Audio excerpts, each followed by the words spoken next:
가장 많은 달이 있긴 합니다. 어떤 달이 제일 많으실 것 같아요? 요새 어디서 많이 이루어지나요? 일단 직장이 1등이에요.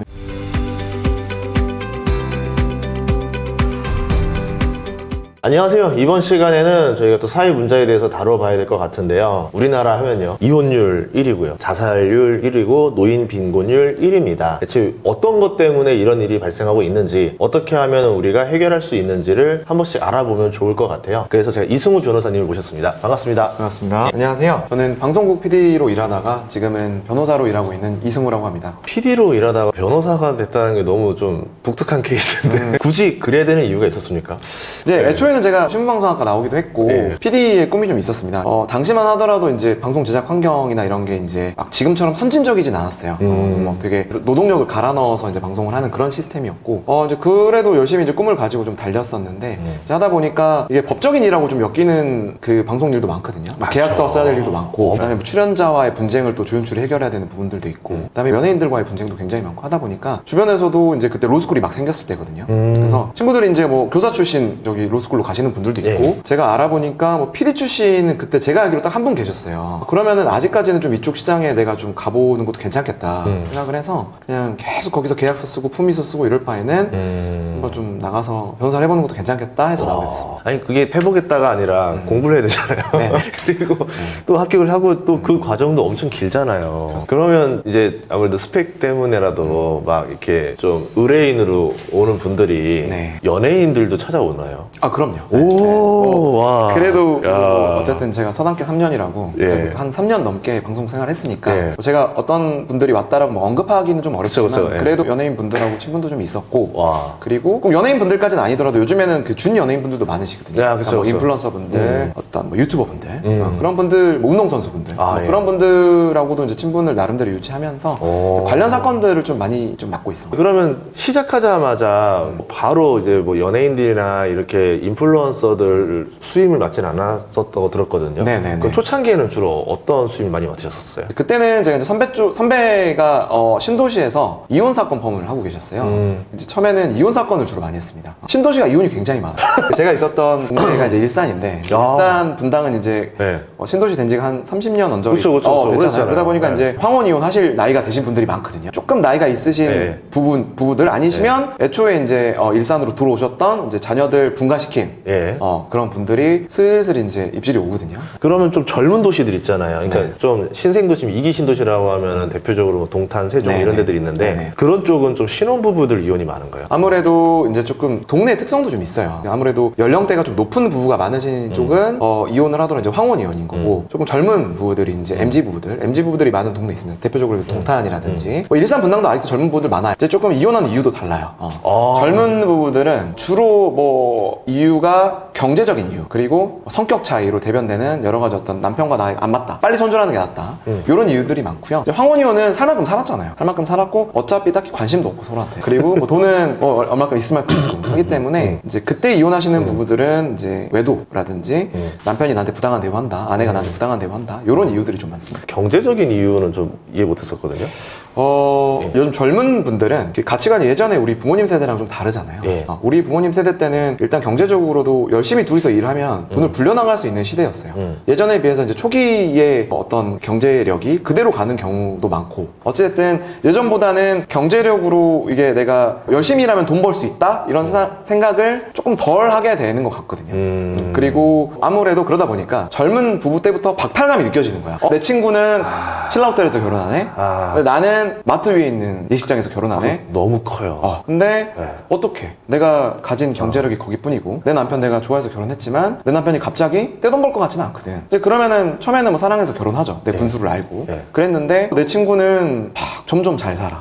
영어 유치원 보내고 집도 점점 점프해가지고 서초동 가고 강남 가는데 나는 계속 이사하려고 하면은 자꾸 이제 빚이 허덕허덕 되고 하니까 전세 올려달라는 거에 현실적으로 턱턱 숨 막히는데 친구는 나 시그니엘이야 이러면서 사진 찍고 있으면 맞아요. 뒤집어지는 거죠. 근데 이제 남자 입장에서 조금 대변을 해보자면 네. 남자 입장에서도 저희 의뢰인분들 얘기 들어보면 옛날에 우리 아버지 시대 때는 월급 차곡차곡 모으면 한 3년 있으면 대출도 나오고 강남까지는 아니어도 아파트 살 수 있었거든요. 그쵸. 근데 이제 아니 남편 입장에서도 아니 제가 돈을 모으면 뭐합니까 변호사님 어차피 집 못 사요. 그냥 저도 조금 좌절감이 듭니다. 그게 있구나. 네, 그래서 남편이든 아내분이든 이게 경제력으로 이게 우리가 부부가 행복해지기 좀 쉽지 않다라는 걸 느끼시면 그럴 바엔 혼자 산다 이런 생각들로 이혼하시는 분들 꽤 있습니다. 그러니까 아직 아이가 없다고 하면은 각자 또 한 번의 기회가 있을 수 있거든요. 어차피 이거 답 없다 빨리 다른 사람 만나겠다 생각하시는 게 맞을 수도 있잖아요. 우리가 재혼 때 좋은 사람 만나지 말라는 보장이 없거든요. 그러니까 표면적으로는 성격 차이다라고 말씀을 하시는데 이제 얘기 들어보면은 말끝마다 남편이 돈도 못 버는데 라는 걸 붙이세요. 그러니까 젊은 부부들이 이혼하는 이유가 이제 SNS 덕이 좀 큰 것 같아요. 그러니까 SNS에 보면은 아니 실제로 그분들도 뭐 SNS 올린 것만 그렇지 그렇게 돈이 많이 없어진 분들도 있거든요. 근데 올라온 거 보면은 다 포르쉐에 페라리에 강남 사신단 말이죠. 그리고 뭐 애들 보면은 다 비싼 옷 입히고. 근데 실제로 그분들 제가 뭐 아는 분들도 있지만 보여주기만 그러신 분들도 있어요. 협찬 받으시는 분들도 있고. 근데 이제 일반 부부들이 봤을 때는 박탈감이 오거든요. 이제 그런 것들의 영향이 좀 크다 보니까 비교를 많이 하시게 되는 거예요. 그래서 그 이혼율이 상승하는 데 있어서는 인스타그램이라든지 이런 SNS로 비교하게 되는 문화가 좀 있지 않은가. 실제로 그런 뭐 대세입니다. 이런 그 문화가 이어져서 저출산이랑도 좀 영향을 준다 보세요. 당연히 있고요. 아까 말씀드렸다시피 가장 비교를 하게 되는 거는 내 삶은 내가 골랐잖아요. 근데 우리 아이는 그렇지 않아. 우리 아이는 최고로 키우고 싶어. 그건 다 모든 부모가 다 똑같은 생각이거든요. 나는 이렇게 자라도 괜찮다. 우리 아이는 나중에 좋은 집에서 자랐으면 좋겠고 좋은 대학교 갔으면 좋겠어. 근데 남편이 보는 게 시원치 않아. 그리고 뭐 옆집이랑 너무 비교돼. 그러면은 그 불만을 누구한테 하겠어요? 애한테 하겠어요? 남편한테 하죠.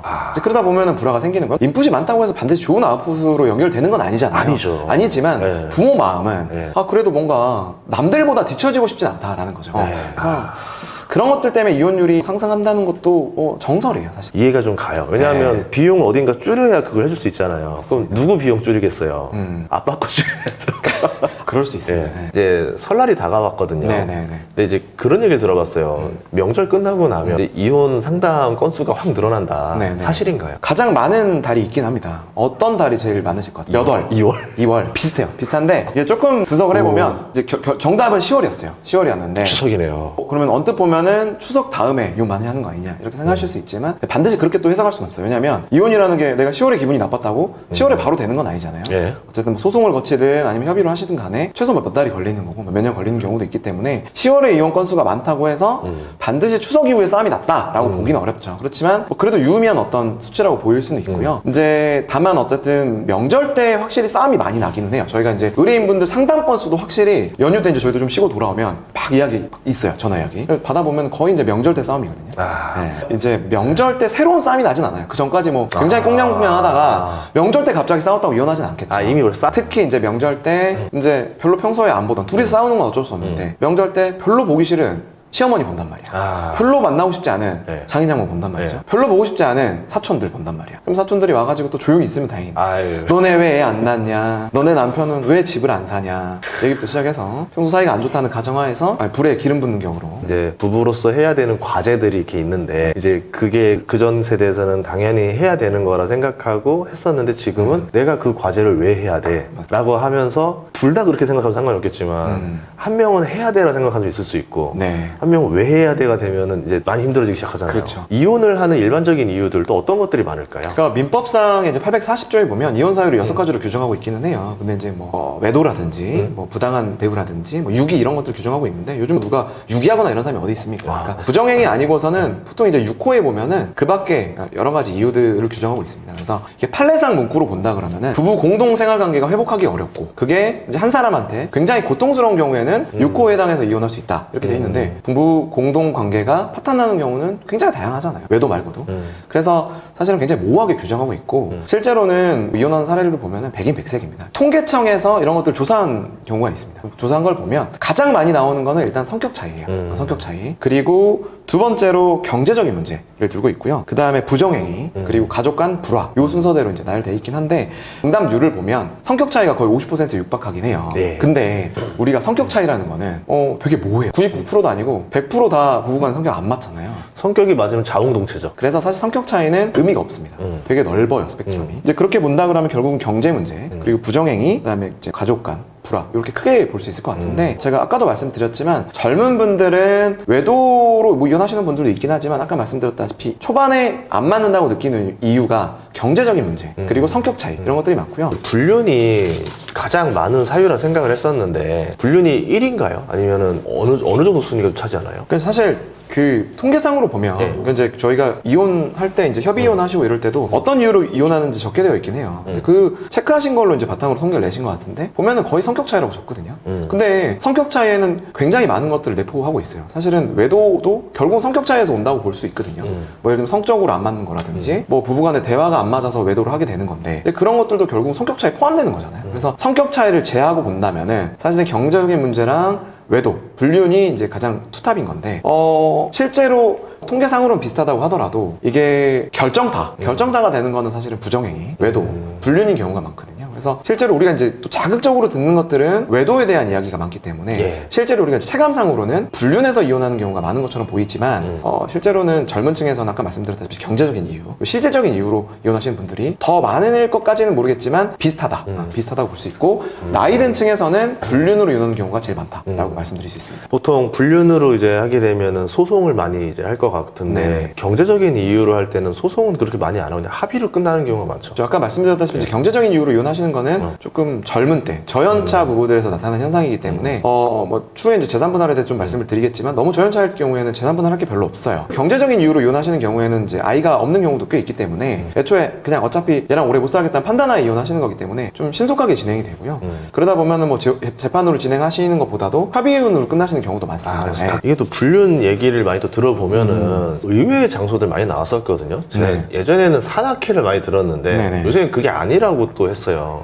요새 어디서 많이 이루어지나요? 일단 직장이 1등이에요. 왜냐면 뭐 사실은 일단 접점이 많아야 되는데 접점은 남자분들 일단 직장에서 제일 많이 만나시기 때문에 그리고 전통적인 동호회, 동아리, 뭐 동창회 아직도요? 그렇죠. 스테디합니다. 왜냐면 일단은 접점이라는 게 있어야 돼요. 새로운 남녀를 만나는 접점이 있어야 되는데 그 외에 어떤 구실을 만들어야 되잖아요. 구실을 만들려면 취미 구실이 제일 좋거든요. 그러다 보니까 이제 동아리라든지 이제 그런 데서 뭐 많이 만나시게 되는 것 같고 그렇지만 이제 젊은 층들은 예전보다는 막 오프라인 동아리 동호회를 많이 하진 않아요. 요즘에 이제 뭐 신흥으로 떠오르는 거 어플 모임, 그 다음에 인터넷 커뮤니티 이런 데서 만나시는 분들이 많고요. 뭐 오픈 채팅 이런 데서 만나기 좋아요. 왜냐면 서로가 신상을 까지 않아도 되거든요. 신상을 까지 않아도 얼굴은 서로 볼 거 아니에요. 그렇죠. 이제 사진 교환 같은 건 하시더라고요. 사진 교환하고 내가 뭐 유부녀니 유부남이니 뭐 이혼했니 이런 얘기 하시지 않아도 되고 내가 어떤 회사 다니는지 말하지 않아도 되니까 특히 여성분들도 되게 간이하게 불륜의 창구로 쓰이고 있습니다. 상담 오시는 분들 보면은 아직까지 부부관계가 파탄나지는 않았어요. 그리고 겉으로 보기에는 제3자들이 봤을 때 굉장히 화목한 가정이야. 그럼에도 불구하고 아내분 혼자 이제 조용히 상담을 오시는데 자기가 어플로 수십 명을 만났다. 남편 출장 갔을 때 남편이 출근했을 때 낮에 한 2-3시간 만나면 티 안 나거든요. 그 예전에 뭐 제가 했던 사건은 아니지만은 뭐 마트를 매일매일 가시는 어떤 여성분이 계셨어요. 장 봐야지. 실제로 결제 내역도 있으니까 전혀 의심하지 않아요. 근데 그분이 마트에 가서 그 항상 어떤 남자분들과 그날 오전에 그 남자분을 구합니다. 만날 남자분을 구해서 마트 주차장에서 만나요. 차 같이 대놓고. 그렇죠. 같이 대놓고 마트 주차장에서 어디 옮기지도 않고. 그러면 이런 것들을 또 이제 잡아내는 흥신소 같은 것도 있다 들었는데 그 불법인가요? 흥신소가? 이제 탐정이라고 이제 조금 명칭이 이제 요즘 탐정이라는 말씀을 쓰시는데 탐정이 합법화되긴 했어요. 근데 이제 어디까지가 탐정이고 어디까지가 불법적인 증거 수집이냐는 사실은 굉장히 모호합니다. 모호하고 실제로 이제 이혼 사건 같은 데서 뭐 우리가 탐정을 붙이지 않는 이상 두 분의 미래 현장을 잡아내기 쉽지 않을 수도 있어요. 이제 그러면은 가끔 이제 탐정이라든지 흥신소라든지 지인을 붙여가지고 증거를 가져오시는 분들이 있는데 이제 기본적으로 민사소송에서는 형사처럼 위법하게 수집한 증거는 뭐 증거로 사용하지 않는다 이런 규정이 있진 않아요. 그래도 너무 위법하게 이제 수집한 증거는 사용하지 못할 수도 있거든요. 근데 그걸 각오하시고도 그렇게 수집하시는 분들이 있어요. 왜냐면 그거를 우리 증거 안 돼도 냅시다 하면 판사님 보긴 보거든요. 보고 이거 증거 안 돼요라고 하시더라도 확실히 확인은 됐잖아요. 저는 심증으로는 잘못했구나 라는 걸 알 수 있거든요.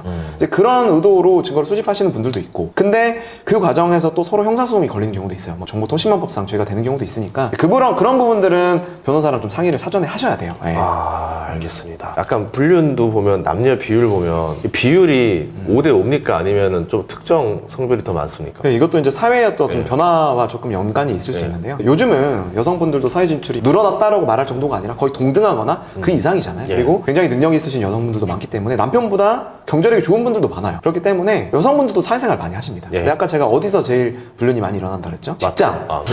예. 이제 제일 불륜이 많이 일어난 장소가 결국은 직장이고 예. 사회생활 하면서 만나는 분들하고 불륜이 일어나는 건데, 그러다 보니까 여성분들도 집안에만 있는 게 아니고 접점이 많거든요. 그러다 보니까 예전에는 남성분들이 훨씬 더 불륜의 어떤 비율이 높았다고 한다. 요즘에는 비슷하다고 보여질 정도거든요. 사건 중에서 가장 기억에 남았던 사건이 있으세요? 저 입장에서도 굉장히 좀 의뢰인이 힘들어했던 사건이 좀 기억에 남을 수밖에 없는데요. 어느 날 갑자기 저를 급하게 찾더라고요. 무슨 저한테 이렇게 전단지 같은 걸 하나 주세요. 전단지로 나오는 게 아니고요. 예. 어플로 나옵니다. 어플로. 그래서 무슨 어플이냐고 이렇게 봤더니 남성분이 무슨 성매매 업소 전단지를 저한테 보여주시는 거예요. 근데 봤더니 여기에 나오는 여성분이 예. 자기 아내라는 거죠. 너무 충격적이잖아요. 아니, 더 충격적인 거는 네. 그거를 실물로 찍어서 그렇게 사방팔방에 자기 얼굴을 뿌렸다는 거 아니에요? 얼굴은 나오지 않았어요. 얼굴은 네. 나오지 않았고 네. 이제 그 여성분이 얼굴은 가린 상태로 네. 이제 몸만 네. 어쨌든 홍보를 하셔야 되니까 네. 그렇게 나온 건데 남편은 알잖아요. 그러니까 이거 우리 아내다. 그리고 심지어 입었던 옷도 남편이 사줬던 옷이었던 거예요. 그래서 이거 진짜 펑펑 우시면서 그런 얘기를 하시더라고요. 이제 남편분이 굉장히 성실하게 이제 일을 하시던 분이었고, 근데 그분이 자주 다니던 노래방에 카운터에 굉장히 아리따운 여성이 있었던 네. 거죠. 그러다 보니 이제 교제를 하시게 된 거죠. 그래서 너무 자기도 열심히 일하는데 어떤 인생의 어떤 축복이 내린 것처럼 한눈에 꽂히셨다고요. 그리고 여성분도 굉장히 열심히 일하시고 노래방에서 카운터를 보시지만, 그리고 뭐 다른 일도 하세요. 낮에는 마트에서도 일도 하시고, 그러다 보니까 이제 둘이서 이제 잘 만나서 결혼을 하셨습니다. 결혼하시고 이제 슬아의 자녀분도 있으시고. 근데 이분이 둘 다 완전 워커홀릭이에요. 아내분이 오빠 우리 빨리 돈 벌어서 열심히 일해서 지금 이렇게 해가지고 우리 아파트 못 산다. 나 친정 근처에 있는 노래방에 가서 일을 할 테니까 오빠 우리 좀 잘 못 보더라도 일주일에 한두 번 보더라도 열심히 일을 하자. 그래서 얘기를 네. 했어요. 이건 좀 아니지 않느냐. 네. 돈을 얼마나 버는데 그래도 우리 좀 만나야 되지 않느냐. 얘기를 하니까 근데 좀 반응이 그렇지 않아. 나 뭐 일하는데. 딴나는데. 네, 직감적으로 오죠. 그래서 이제 남편분이 아니나 다를까 이제 변호사한테 오시기 전에 핸드폰을 한번 본 거죠. 아내분 핸드폰을 봤더니 내용을 보니까 그 남자도 보니까 노래방 얘기하는 거 보니까 노래방에 왔던 손님인 것 같아. 너무 마음이 아프잖아. 이거 뭐냐. 근데 카톡을 조금 더 내려보니까 거기서 끝나는 게 아니네. 알고 보니까 이분이 뭐 카톡 이름이 뭐 무슨 땡땡 실장, 땡땡 매니저 이렇게 돼 있는 거예요. 내용을 읽어보니까 이분이 카운터만 보시는 게 아니었죠. 네, 카운터만 보시는 게 아니었고 거기서 이제 소위 말하는 속칭 노래방 도우미 그리고 뛰시는 분이기도 하셨고, 이제 다른 카톡도 열어보니까 이분이 노래방만 하신 게 아니었어요. 이분이 되게 열심히 사시는 분이라고 했죠. 안 좋은 쪽으로 열심히 사신 거지. 자녀분이 또 딸이셨거든요. 근데 딸이 그런 남자분들이 이제 집에 들락날락하고 하시는데 좋은 영향을 받을 리가 없거든요. 빨리 데려와야 되겠구나. 네. 그래서 저희가 그 상간남 소송도 하고요. 그랬더니 아내분이 이제 통장도 막 맡기고 저희 가처분도 걸고 막 하니까 안 되겠다. 한번 용서해달라 해서 그 지역의 성매매 업소 에이스랑 어떻게 계속 살겠어요. 아이고. 그렇잖아요. 그래서 저희가 이제 조정으로 이제 잘 마무리가 되긴 했는데 그 이후에 제가 소식을 듣지는 못했어요. 듣지는 못했는데 이제 언뜻 그 전에도 들어보니까 그 여성분은 아직도 그렇게 활발하게 업장에서 일을 하고 계시다는 소문이 한번 있어요. 이 돈의 액수를 포기하기가 쉽지 않은 맞아요. 거네. 재산 분할 얘기 네네네. 궁금한 게 있는데, 누군가가 잘못을 한 사람이 있고 잘못 안 한 사람이 있을 때 재산 분할이 많이 불리하게 되는 건가요? 혼란스러워 하시는 부분들 중에 하나가 유책 배우자는 재산 분할이 안 되는 거 아니냐. 그럼 남편이 바람 폈으니까 유책이니까 나한테 다 재산이 오는 거 아니냐. 이런 식의 질문을 하시는 분들이 있어요. 그리고 이제 그게 어떻게 보면은 상식상으로는 어느 정도 일리가 있는 말이길 수도 있죠. 그렇지만 이건 이제 이혼 소송에 대해서, 이혼 법리에 대해서 조금 오해하시는 부분이 있는 건데, 이혼을 한다는 건 크게 이제 세 가지를 결정을 하는 거거든요. 먼저 과연 누가 이 이혼에 책임이 있느냐, 누가 더 부부 관계가 파탄난데 더 유책이 있느냐를 판단을 하는 거고요. 둘째로 아이가 있는 경우에는 친권과 영유권을 누가 가져가느냐, 그리고 셋째로 부부 공동이서 이룩한 재산을 어떻게 청산할 것이냐. 그게 이제 바로 재산 분할의 문제인데, 사실상 이 세 가지는 별개입니다. 일방이 어떤 규칙 사유가 있다, 부정행위라든지 폭력이라든지 규칙 사유가 있다고 하더라도 재산 분할은 원리 원칙대로 비율대로 가져가야 된다는 거거든요. 그렇다 보니까 유책 배우자라고 하더라도 재산 분할 청구권이 없어지는 건 아니에요. 재산 분할 청구할 수 있습니다. 다만 뭐 기여도 산정에 있어서 어쨌든 재산 분할할 때 결국 이제 제일 중요한 게 이제 이 재산을 이룩한 데 있어서 누가 더 기여를 많이 했느냐, 그리고 기여도가 몇 대 몇이냐를 결정하는 데 있어서 외도를 많이 하신 남편이 기여도가 좀 좋진 않겠죠. 아무래도 남편이 열심히 일해가지고 아내가 열심히 또 불리고 자식도 열심히 키워서 불리는 것보다는 이 남편이 뭐 사실은 월급을 1,000만 원 받는데 한 절반을 다른 주머니를 차는 거야. 여성분들한테 이제 맨날 쓰신단 말이죠. 그쵸. 그러면 원래대로 하면 우리가 5년이면 아파트 사서 불릴 수 있었는데 그게 이제 다른 주머니가 차 있으니까 기여도가 좀 낮게 산정될 수는 있겠죠. 이제 그런데 고려는 될 수 있겠지만 원칙적으로 유책 배우자가 재산 분할 청구를 할 수 없는 것도 아니고 그게 이제 서로가 완전히 밀접하게 연관되는 것도 아닙니다. 원래는 별개별개다. 그럼 이거를 다 산정해서 종합하는 게 판사님이 다 하시는 건가요? 그렇죠. 보통 제가 이혼하실 때 재산 분할 쟁점이 복잡하지 않으면 그냥 자체적으로 하셔라, 변호사 없어도 된다라고 말씀을 드리는데, 재산 분할 쟁점이 복잡하게 엮이면은 사실 굉장히 혼자 하시긴 좀 어려워요. 이게 이제 부동산이라든지 상대방이 은닉 재산이 있는 경우도 많거든요. 이제 그런 경우에는 이제 법리적으로 판사님한테 저 재산 좀 까주세요 라고 하셔야 되는 경우도 있고 그리고 시세라든지 이런 것들이 수시로 변동하잖아요. 예. 코로나 때 이제 좀 되게 웃겼던 사건 중에 하나가 이제 코로나 때 이혼이 아주 미세하게 좀 줄어들었다는 그런 통계가 있거든요. 그게 왜 그랬을 것 같으세요? 재산이 늘어서 그때 코로나 초창기 때 부동산 값 올라가니까 그렇죠. 조금 더 불렸다가 이혼하려는 거 아니에요? 맞아요. 그러니까 이게 이제 부동산 시세를 이제 KB 부동산 시세로 이제 보통 파악을 하거든요. 실거래가를 조금 반영해서 이제 판단을 하는데 이게 이혼 소송을 시작하는 시점과 끝나는 시점이 짧으면 몇 개월이지만은 길게 되면 뭐 2년이 넘어가는 경우도 있거든요. 그럼 그 안에 우리가 한참 그 부동산이 급등하던 시절이 있었잖아요. 네. 재판을 한 2년 정도 하니까 10억으로 뛰었어.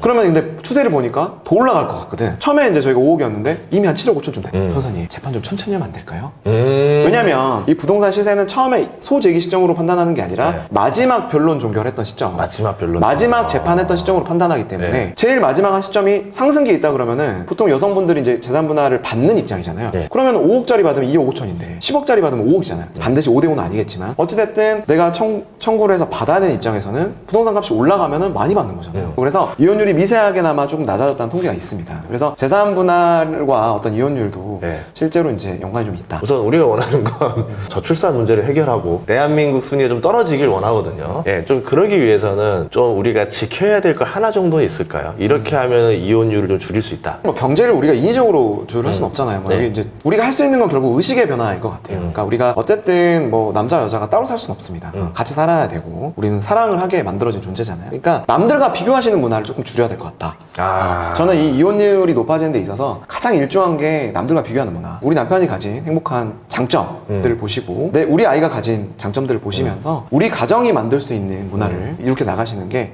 만족하고 살 수 있는, 그리고 이혼율을 궁극적으로 줄일 수 있는 그런 의식 전환이 필요한 거다. 우리 이혼에 대한 얘기 좀 들어봤는데 이제 이런 이유들이 있으니까 우리가 어떻게 하면 좀 해결할 수 있을까 이런 차원에서 말씀드렸고, 또 설날이다 보면은 네네. 분명히 또 싸우거든요. 네. 그래서 우리가 예방 교육 차원에서 영상을 찍었습니다. 네. 오늘 출연해서 감사합니다. 네, 고맙습니다.